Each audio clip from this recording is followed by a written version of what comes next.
Okay, so today we're going to talk about the lobes of the brain.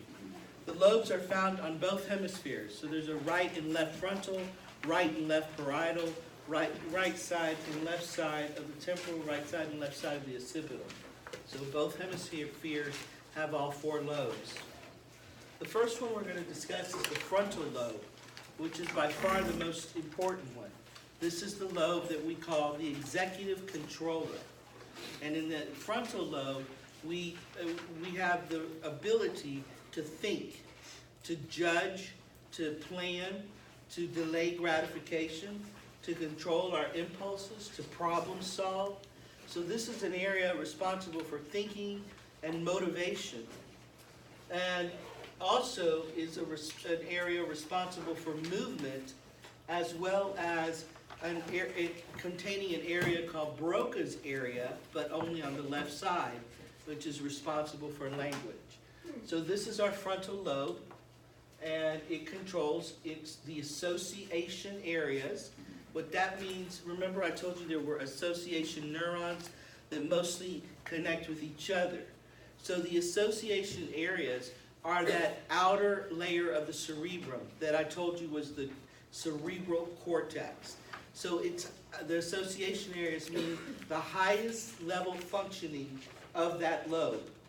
And what it does is it does all of these uniquely human and higher order, not uniquely human, but higher order processes, such as thinking, problem solving, motivation, self-awareness, impulse control, future planning, and control over emotional responses.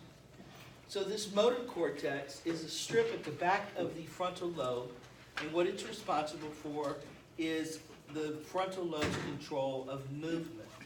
So if we look at the next slide, you see that the motor cortex, which is in the front here, you see a picture that depicts how much of the motor cortex is dedicated to our ability to move various parts of our body.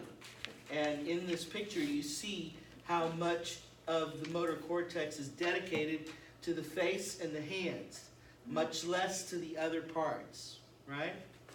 So the other thing about the motor cortex is, let's go to this, about the frontal lobe, is that it has this area right here called Broca's area. Now, Broca's area is only found on the left side of the frontal lobe. The right hemisphere does not have Broca's area. And in that left hemisphere, Broca's area, it controls your ability to produce speech. Now there's some newer research that finds that it's possible that women may have some Broca's area on the right side.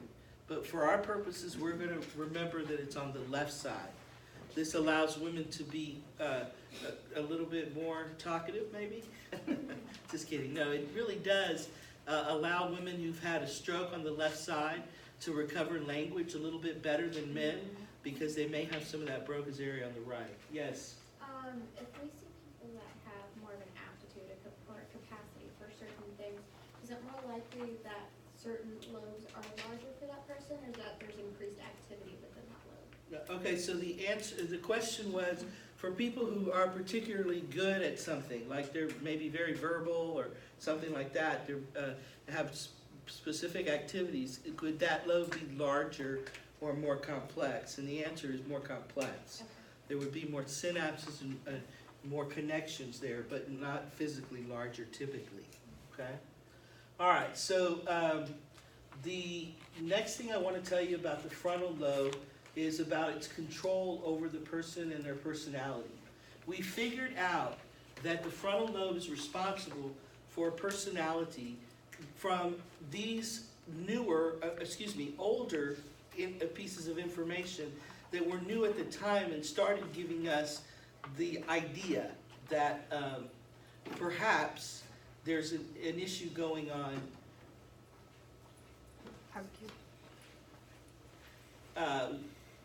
with the lobes, okay? So with the frontal lobe. So the first thing is that this is the story of a guy named Phineas Gage. Back in 1848, he was working as a foreman in a railroad construction company. And their job was, at that time, was to break through a bunch of rocks so they could put the railroad in. So his job was to take a large iron rod, and it came to a point at the end, and he would stick it in the rock and then kind of make a little hole in the rock, kind of drill a little hole in the rock with the point of that stick. His assistant then would put some gunpowder in that hole and a fuse, right? And they would light it and go far away and let that gunpowder blow the rock up into manageable parts that they could then carry out. So let me show you something about Phineas Gage from something else here on canvas.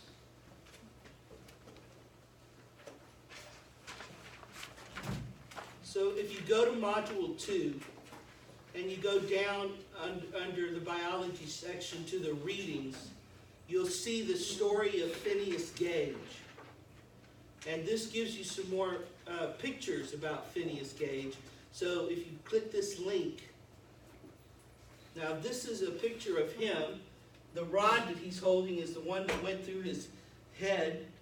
His eye was damaged permanently.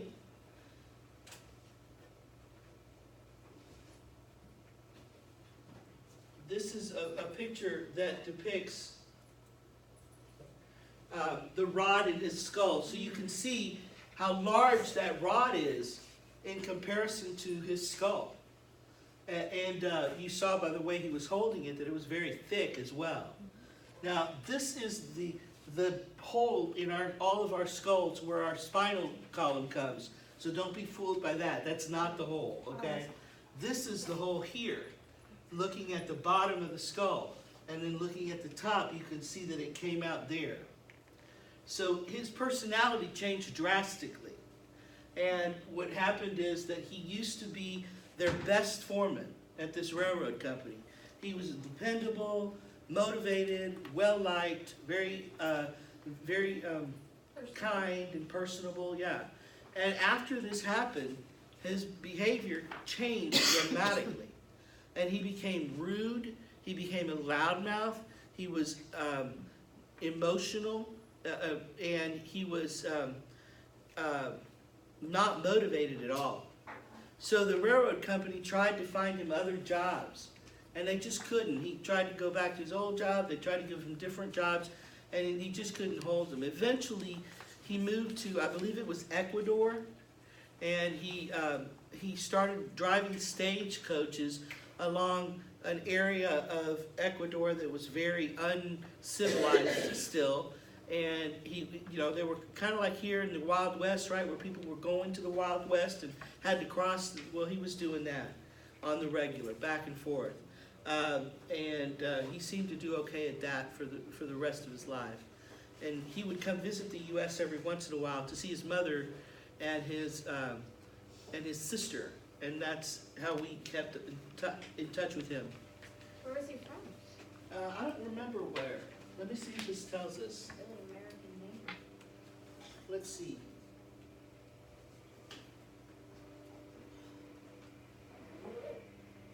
In Vermont. He was from America. Yeah, this all happened here. So this is the little road in Vermont we now know, and the little town, and it just shows us. I mean, when he first had the accident, they had to put him in a wagon and take him to the main job site because he was, it was a spread out job site. And then they had to take him to a town, and I believe from there they had to, if I remember correctly, take him to a different town, a bigger, like there was, kind of a little tiny town, and then a bigger town, and finally get to see a doctor. He was at the general store, he's just sitting there talking. He never lost consciousness. Wow. Unbelievable. Yeah.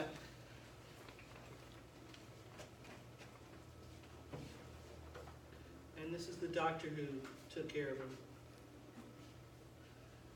Okay, so we go back to our presentation. There's a little book called Phineas Gage. It's a tiny little book. It's a quick read, and it's just an interesting this story. Okay. All right. So another reason that we know that this frontal lobe is important to our personality and our control over impulses and things like that, is the story of frontal lobotomies, also called lobotomies or prefrontal lobotomies.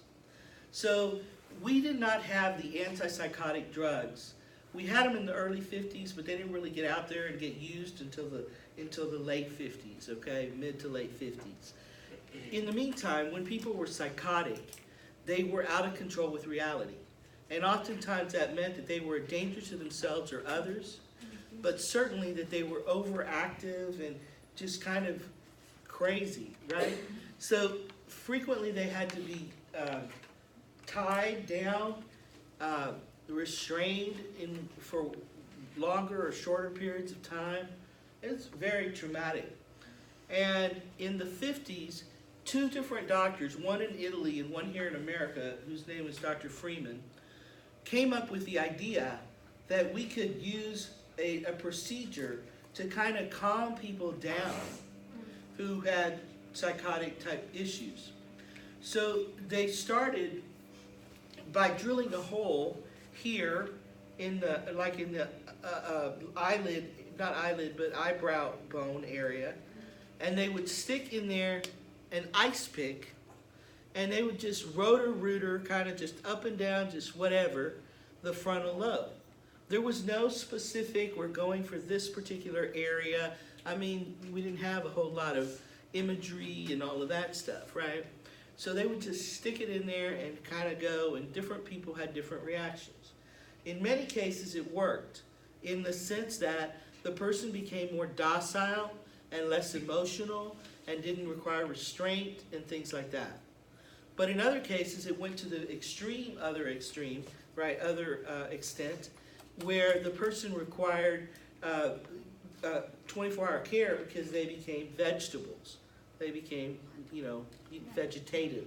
So they weren't talking, they weren't conscious, or if they were, they were not really in touch, okay? So they're calm, but they're barely alive, okay?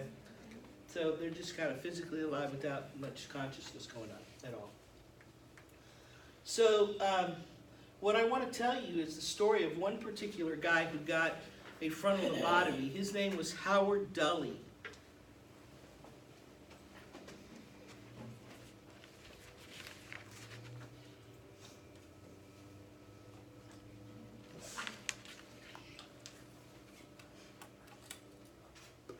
Excuse me 1 second.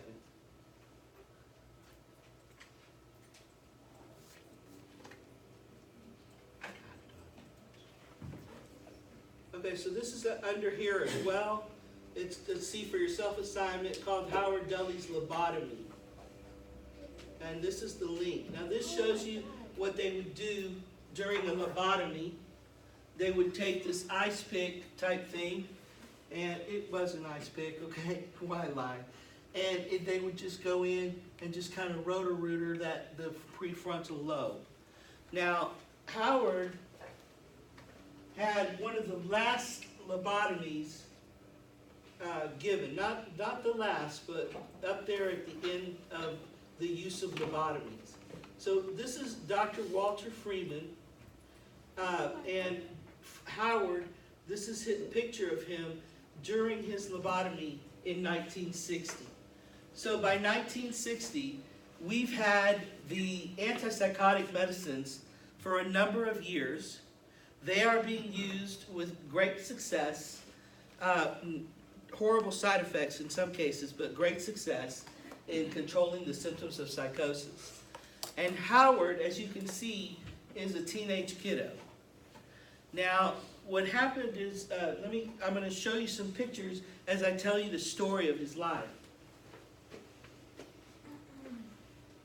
And before I do that, let me just say that National Public Radio, NPR, they did a story, which is what they want you to play here. They did a story of Howard's lobotomy and his life and his situation. And then Howard wrote a little book, tiny little book again, about, it's called My Lobotomy, just like this is called My Lobotomy, about what it was like to go through the process of getting of learning about his lobotomy.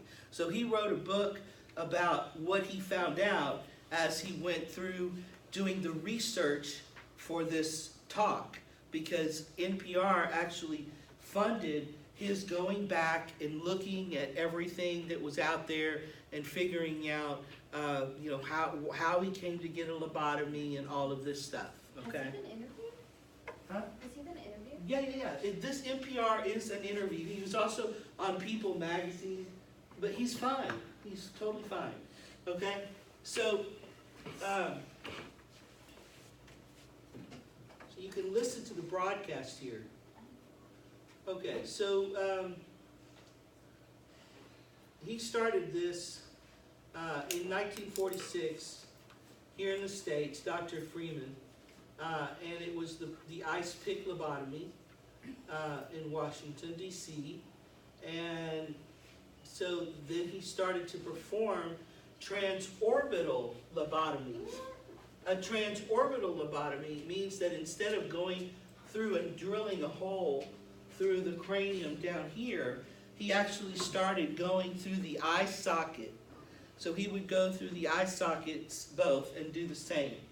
And he did that in 23 states, about 2,500 people.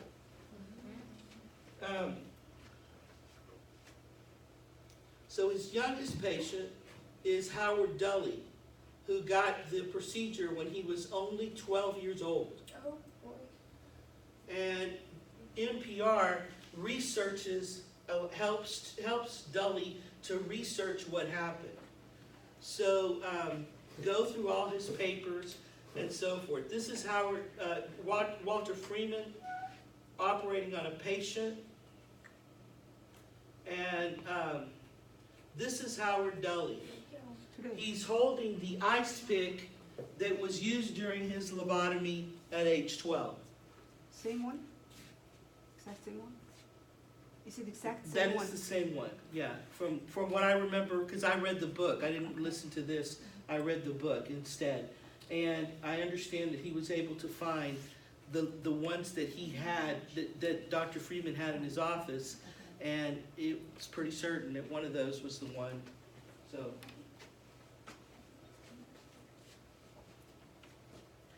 this is a picture of Howard standing there in the front with his mother and his father and his little brother.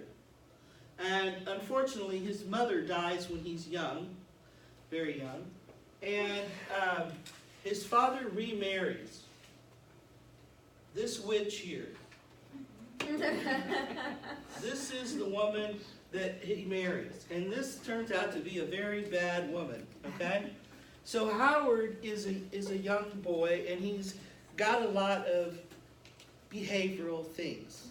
Not anything too abnormal, but he's rebellious, and he's just a typical preteen boy, maybe a little worse than typical for sure, but she wants to get him out of the house and ends up constantly sending him to live with relatives, or even puts him in residential schools and so forth.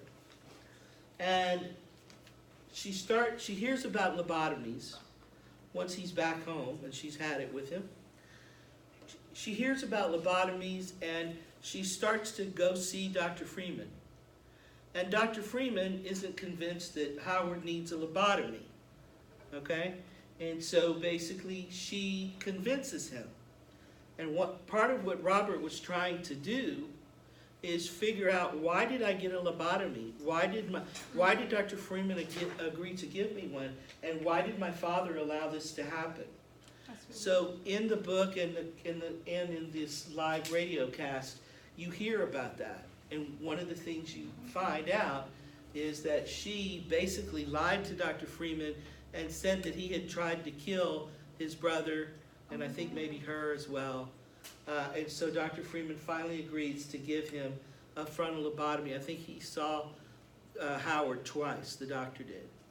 The father goes along for the ride, okay? Doesn't say a word. And later in the book and in this podcast, or this cast, whatever that is, radio cast, Howard struggles emotionally with the fact that his father allowed this to happen to him. And basically in the end, the father doesn't even apologize. He was hoping to get an apology from his father. And so it's very painful for him still. So Howard is, I think he was 57 in 2004, so he's older than dirt now. Okay, so, but the good thing is that Howard was able to live a normal life. And he, he had a family, and he got married, he had children, he was working. So, luckily for him, it didn't do too much damage, and it didn't make him as completely unmotivated and kind of lacking in frontal lobe activity to not go on with his life. And you said, was his the first one that they had gone through the eyes? No, this was not the first time that they had. What kind of lobotomy was that called again? Transorbital. This is Howard in a tree. Pretty typical kid, right? Boy in a tree. I want to say how Howard lived in Alabama. In California, but I can't remember. So this is these are two people that were lobotomized, both at the age of 36.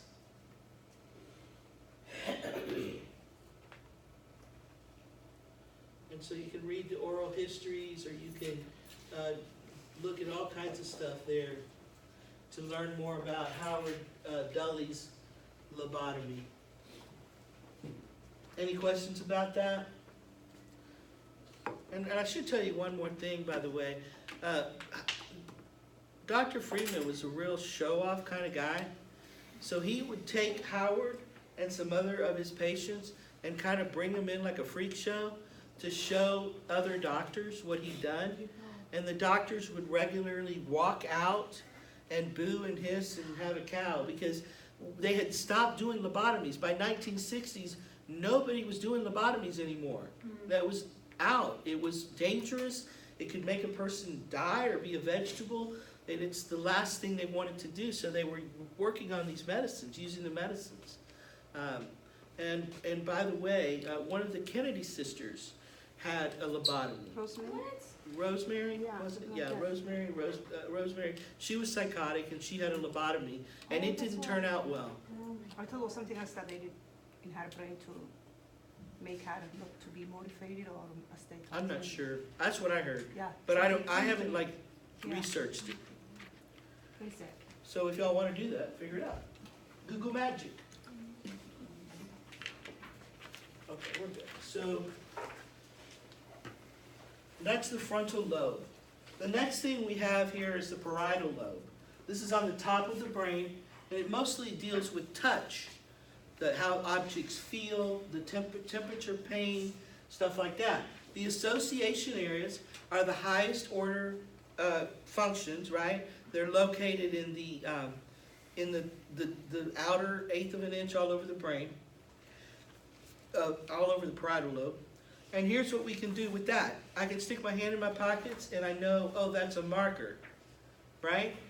And it's a marker. And the reason I know that is because my parietal lobe can make sense of what I feel and interpret it and let me know what's in my bag when I reach in for it, without looking. Now the parietal lobe has what we call the somatosensory cortex, which lies right behind the motor cortex in the frontal lobe. And let me show you what that's about.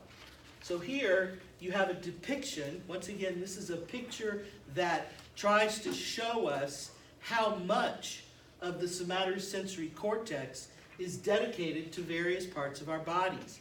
And notice that just like in the motor cortex, our face and hands take up a lot of it. So our movement in our face and hands was very large in the motor cortex. And here we have sensation, the face and hands, once again, being very large. But notice that you have parts here that didn't even make it on the graphic over there for the motor cortex, right? Like, for example, we can feel our teeth and our gums and our jaw, right? But we can't move our teeth. So the teeth weren't in the motor cortex, right? But they are in the somatosensory cortex. You got it? Okay, so the next one here is the occipital lobe. The occipital is in the back of the head, And this is the lobe where we process visual information. We try to interpret what we see, and we also will, in this area, hold our visual memories. So I'm going to show you something. Let me move this just a little bit. Hopefully you'll see what I draw. I'm going to draw something here, okay? Can you tell me what that is? Face, nose, face, A house? or somebody sideways. What do you think? Lines. No, I mean, is it, It's the front of house. most of Front you house. will say what? House, front A of house. Okay, so this is what you actually saw. What your what your occipital lobe did is it came in here and filled in the blanks so that you saw a house. I've never had students have that much trouble with that one. Most everyone says a house right away. Maybe I didn't draw it as well as I should have. But anyway, what's going on is that your occipital lobe is trying to make sense of what you see. Just like when you see the clouds and you try to figure out what does it look like, right? Or something like that, or an abstract drawing, what you're doing is you're trying to make sense of it. And whatever you've had a visual stimulus in the past, you're going to go with that. The next area I want to talk about, the next lobe, is the temporal lobe. And the temporal lobe is responsible for hearing and memory and emotion, mostly hearing and memory. And it has an area called Wernicke's area here in the back that is also only on the left side, just like Broca's area. And it's responsible for comprehension of language, including written language and speech.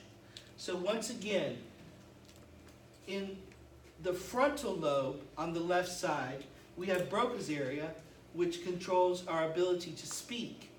In the temporal lobe, also only on the left side, we have Wernicke's area, which allows us to understand language.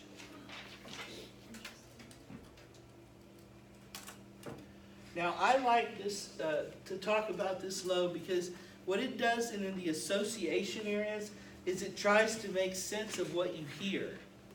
All right? So, for example, how many of you have heard that when you take a long play, an LP record, and you go and you play it backwards, it says something? Any of you heard that? You can hear this ring, and it sounds like something that's being meaningfully said. You don't know that? Yeah. Okay, some of you do. Hold on a minute. Okay, so I know that more of you will say yes when I ask you, how many of you have seen a show where they try to look for a haunting, right? Like they go into a house because it might be haunted and they're trying to search for ghosts? That, okay? More of you, yes? Okay. All right, so in those cases, they almost always take auditory recorders, right? Yeah. So they're trying to record, among other things, what they hear. And when you hear this noise, they're all like, what was it? What was it? And it's always something like, get out, or, die, die, die, or mama, or something that has to do with a haunting. Why do you think that is? It's because your temporal lobe is trying to make sense of what you're hearing. Whether it sounds like language or not. It's trying to make sense of it. And it's influenced by what your brain already thinks that there's a haunting. So in other words, you never hear a ghost that has a grocery list, right? Bread, eggs, milk. It never sounds like a grocery list. Why? Because your brain is listening for, get out, right? My place I'm haunting, or mama, a baby or a little girl or little boy that died, or something like that, right? It's looking for stuff that have to do with the haunting. So it doesn't hear a grocery list. Is that why they always give you the backstory before they go into the place, so that you're thinking the same thing? Well, yeah, but you shouldn't. They shouldn't, right? Not to make it really scientific, they absolutely should not. Right. Okay. If you know two languages, it might sound more like something in a different language, right? Yes. So everybody thinks they're hearing this or that, and you're like, well, that sounds more clearly in Spanish or whatever your language is, like this other thing. Okay. But it's always something haunty, right? Okay. And that's it for the Lobes. So that's it. That's all, folks. All right. And